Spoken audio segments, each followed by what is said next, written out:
Bonjour à tous. Aujourd'hui, plongeons au cœur du mystère des pyramides chinoises, avec un focus particulier sur la majestueuse pyramide blanche, nichée dans l'ouest de la Chine. Cette structure hors du commun serait, selon certaines sources, la plus vaste pyramide au monde, surpassant même la célèbre pyramide de Khéops en Égypte. Imaginez un colosse de pierre, témoin silencieux d'une histoire encore à déchiffrer. Autour de la pyramide blanche, près de Wali, se dressent une douzaine d'autres pyramides, formant un ensemble monumental. Leur altitude cumulée rivalise avec les plus hauts sommets. Mythe ou réalité? La question reste en suspens.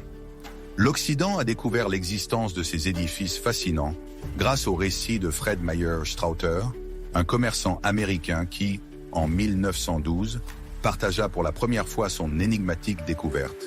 Son témoignage a ouvert la voie à un monde de spéculation et de recherche passionnante. À cette époque, il parcourait la province du Shaanxi en compagnie d'un guide. Là, il consigna avoir aperçu une pyramide géante au sommet plat, d'une hauteur approximative de 300 mètres, entourée de plusieurs pyramides plus petites. Près de 3 décennies plus tard, James Grossman, pilote de l'US Air Force, repéra une structure blanche scintillante lors d'un vol au-dessus de l'ouest de la Chine.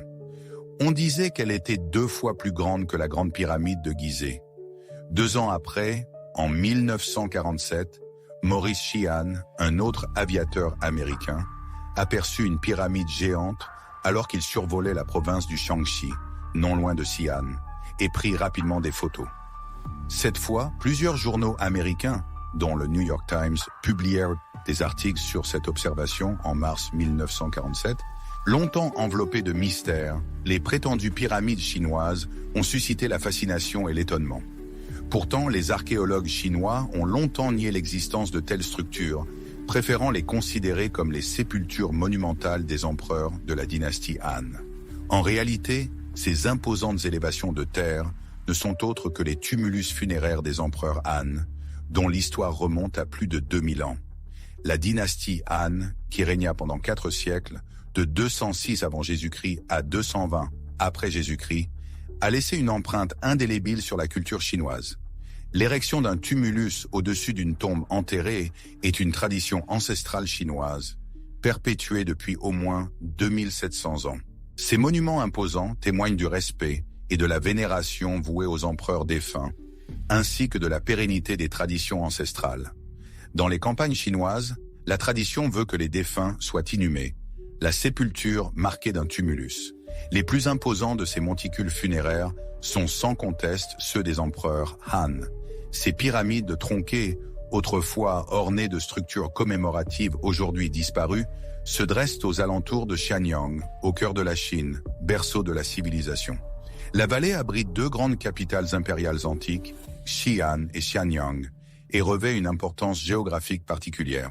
La chaîne de montagnes de l'Himalaya occupant tout le sud-ouest de la Chine, le désert du Taklamakan à l'ouest et le plateau le plus bas au nord, cette vallée hospitalière constituait la voie d'accès reliant la Perse, la Mésopotamie, ou l'actuel Moyen-Orient, et les anciens empires grecs et romains à la Chine orientale. En réalité, Xi'an est le terminus oriental de la route de la soie originelle, depuis 2200 ans. Xi'an était autrefois nommé Chang'an. Au cœur de l'histoire chinoise, une vallée légendaire rivalise avec la grandeur de Rome à son apogée. La vallée de la Wei, témoin privilégié de l'ascension et de la chute des dynasties les plus marquantes, s'étend, fertile, grâce aux eaux de la rivière Wei et de ses affluents. Depuis des millénaires, cette terre nourricière a vu prospérer d'innombrables générations. Plus qu'une simple vallée, elle se révèle être le pendant chinois de la vallée des rois, abritant les sépultures de plus de 30 empereurs et des milliers de tombes royales, vestiges d'un passé grandiose. Sous la dynastie Han, des communautés musulmanes furent établies le long du fleuve Wei, non loin des fastueux tombeaux impériaux. Ces communautés, bien plus qu'un simple accompagnement des sépultures royales, étaient de véritables quartiers résidentiels et commerciaux florissants. L'empereur, soucieux de planifier et de consolider ces nouveaux centres urbains, y déplaçait des milliers de familles, militaires aguerris, membres de l'aristocratie, fonctionnaires dévoués et riches marchands. Cette stratégie ingénieuse assurait la protection des tombeaux impériaux grâce à une abondance de gardes, de main-d'œuvre pour l'entretien et une surveillance constante.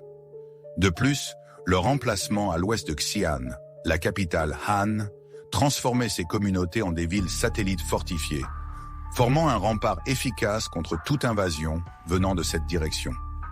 Il était une époque où résider dans ces quartiers était perçu comme un marqueur de prestige social et politique. Il y a 2200 ans, les empires Han érigèrent, à l'intention des musulmans, d'imposantes montagnes pyramidales que nous connaissons aujourd'hui sous le nom de pyramides chinoises. Mais ces affirmations sont-elles fondées? La question se pose.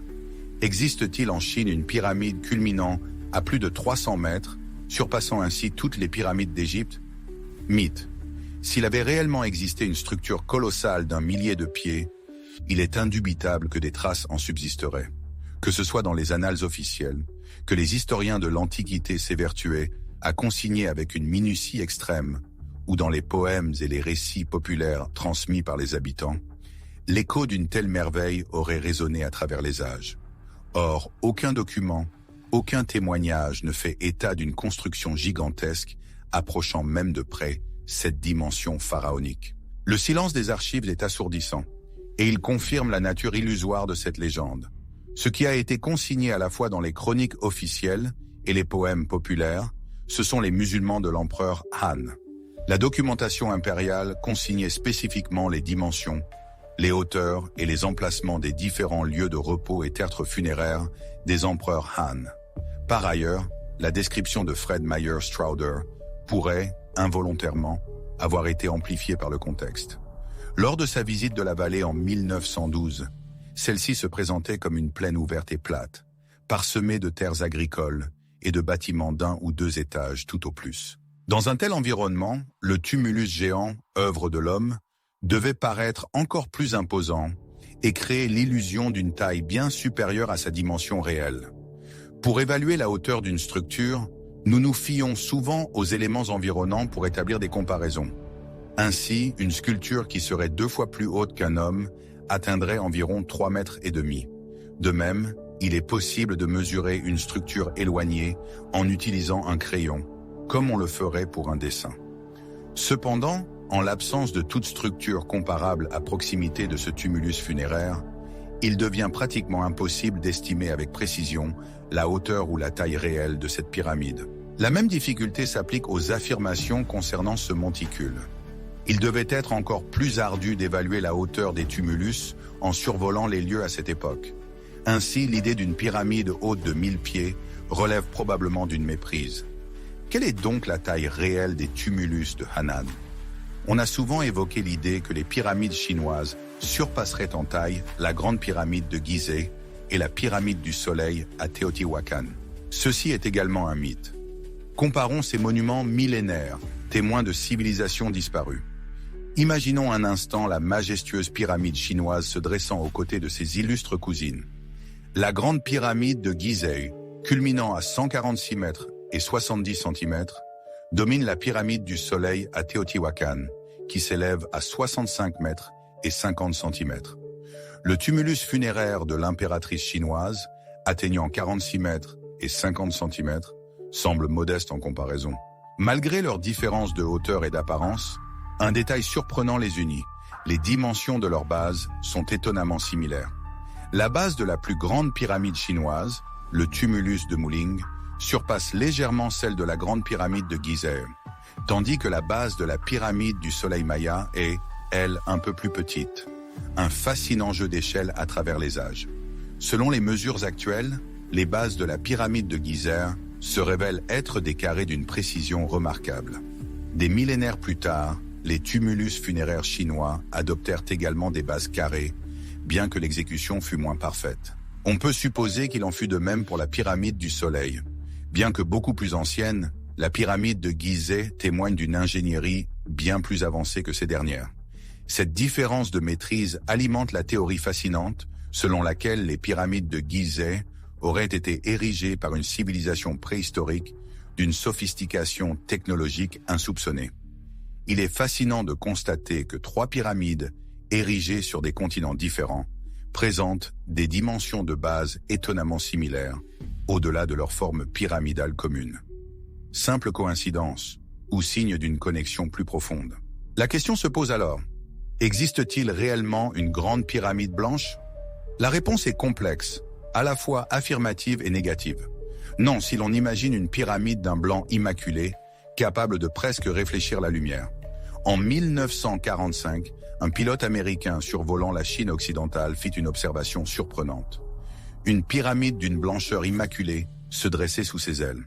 Cette vision aérienne laissait supposer une blancheur éclatante. Cependant, la blancheur se décline en une multitude de nuances.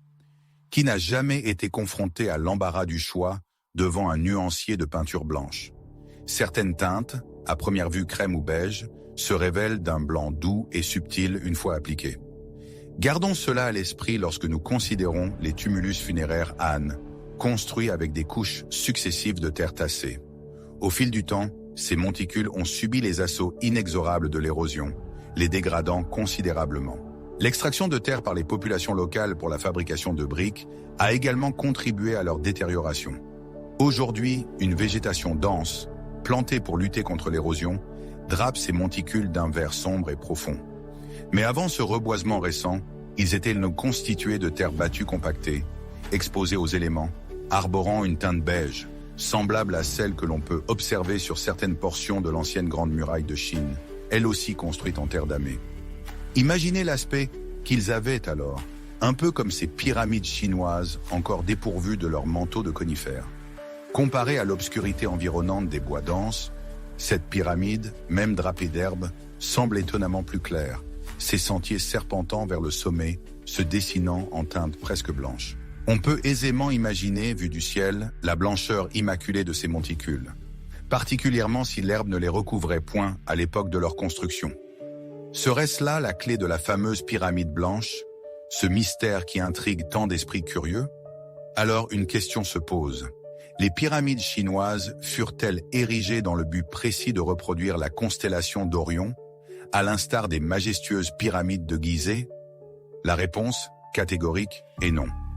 Selon la théorie de la corrélation d'Orion, une connexion fascinante relie les trois plus grandes pyramides de Gizeh et la ceinture d'Orion. Cette théorie audacieuse suggère que les bâtisseurs originels des pyramides de Gizeh ont intentionnellement conçu leur emplacement en tenant compte de cette constellation céleste. Dans la mythologie égyptienne, les étoiles d'Orion étaient étroitement associées à Osiris, le dieu de la renaissance et de l'au-delà, ajoutant une dimension spirituelle à cette énigme architecturale. De manière similaire, dans la vallée de la Wei, plus d'une dizaine de grands tumulus funéraires Han s'alignent presque parfaitement, semblant entretenir une relation mystérieuse avec le fleuve Wei. Ces alignements, qu'ils soient intentionnels ou fortuits, continuent de captiver l'imagination et d'alimenter les spéculations sur les connaissances astronomiques et les croyances des civilisations anciennes. Au cœur de chaque mausolée musulman repose dans de nombreuses sépultures, la plus imposante étant celle de l'impératrice, suivie de celle des autres épouses, des concubines, des généraux et des membres de la famille. Certains tumulus d'impératrices égalent en taille ceux de leurs époux, comme on peut l'observer ici. La présence de deux pyramides juxtaposées évoque irrésistiblement les pyramides de Khéops et Khéphren sur le plateau de Gizeh, tant par leur dimension que par leur disposition. Cette similitude alimente l'hypothèse fascinante selon laquelle les pyramides chinoises pourraient, à l'instar de celles de Gizeh, reproduire la constellation d'Orion. Pour dissiper ce mythe tenace, j'ai juxtaposé les deux ensembles pyramidaux, les plaçant côte à côte pour une comparaison plus éloquente. L'examen attentif révèle une vérité surprenante. L'agencement des pyramides chinoises diffère considérablement de celui du complexe pyramidal de Gizeh, célèbre entre tous. En revanche, un mystère céleste semble se tisser autour des pyramides de Gizeh.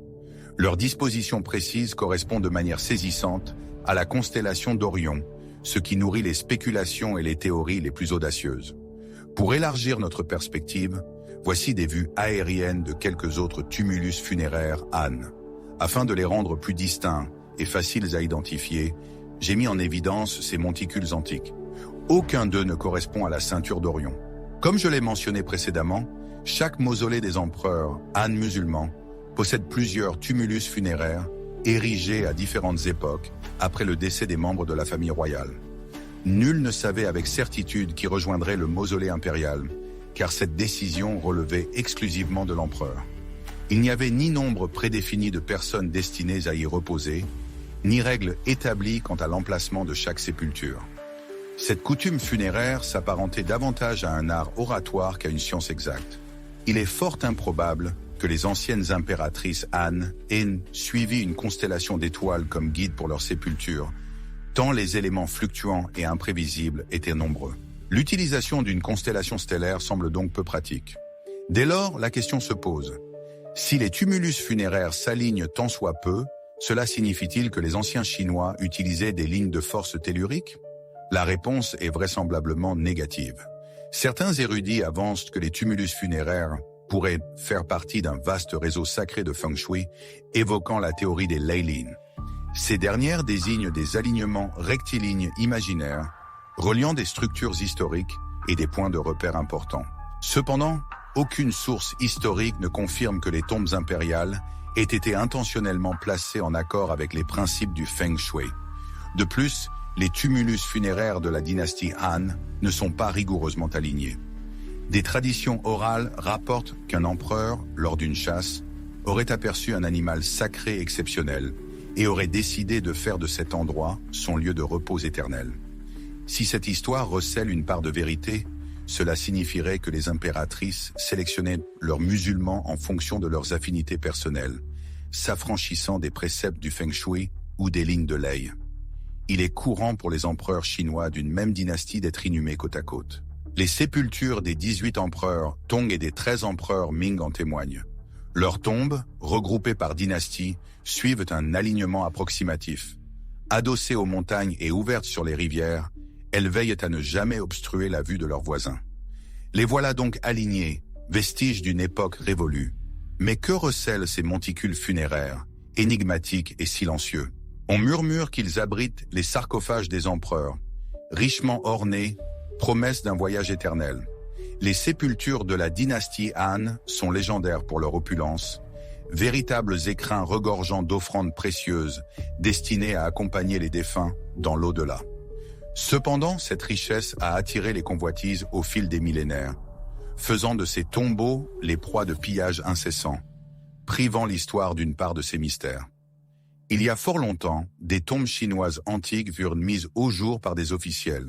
Hélas, leur manque de connaissances archéologiques et de techniques de conservation adéquates entraîna la destruction de nombreux trésors inestimables, à peine revenus à la lumière. Les témoins rapportent que des soies aux couleurs éclatantes, des guerriers en terre cuite aux peintures vives et des livres en bambou se désintégraient en quelques minutes, voire quelques secondes, se transformant en une masse sombre et méconnaissable. Face à ce désastre, les autorités chinoises prirent la sage décision de suspendre les fouilles, préférant attendre de disposer des fonds et des outils nécessaires à cette tâche délicate. Désormais, une fouille de sauvetage est entreprise uniquement lorsque des pilleurs de tombes ont déjà sévi. Au fil des ans, l'expansion urbaine a souvent empiété sur des territoires musulmans, effaçant un nombre incalculable de précieux héritages. Une perte inestimable, un chagrin profond pour ceux qui chérissent l'histoire et la culture. Alors, qu'en est-il des pyramides chinoises, mythe ou réalité? La question reste en suspens. J'ai tant d'histoires à partager, des récits qui pédillent dans mon esprit et ne demandent qu'à être contés. Je m'appelle Tina et je vous ouvre les portes d'un univers où la curiosité est reine. Préparez-vous à explorer, à vous émerveiller, car l'aventure ne fait que commencer.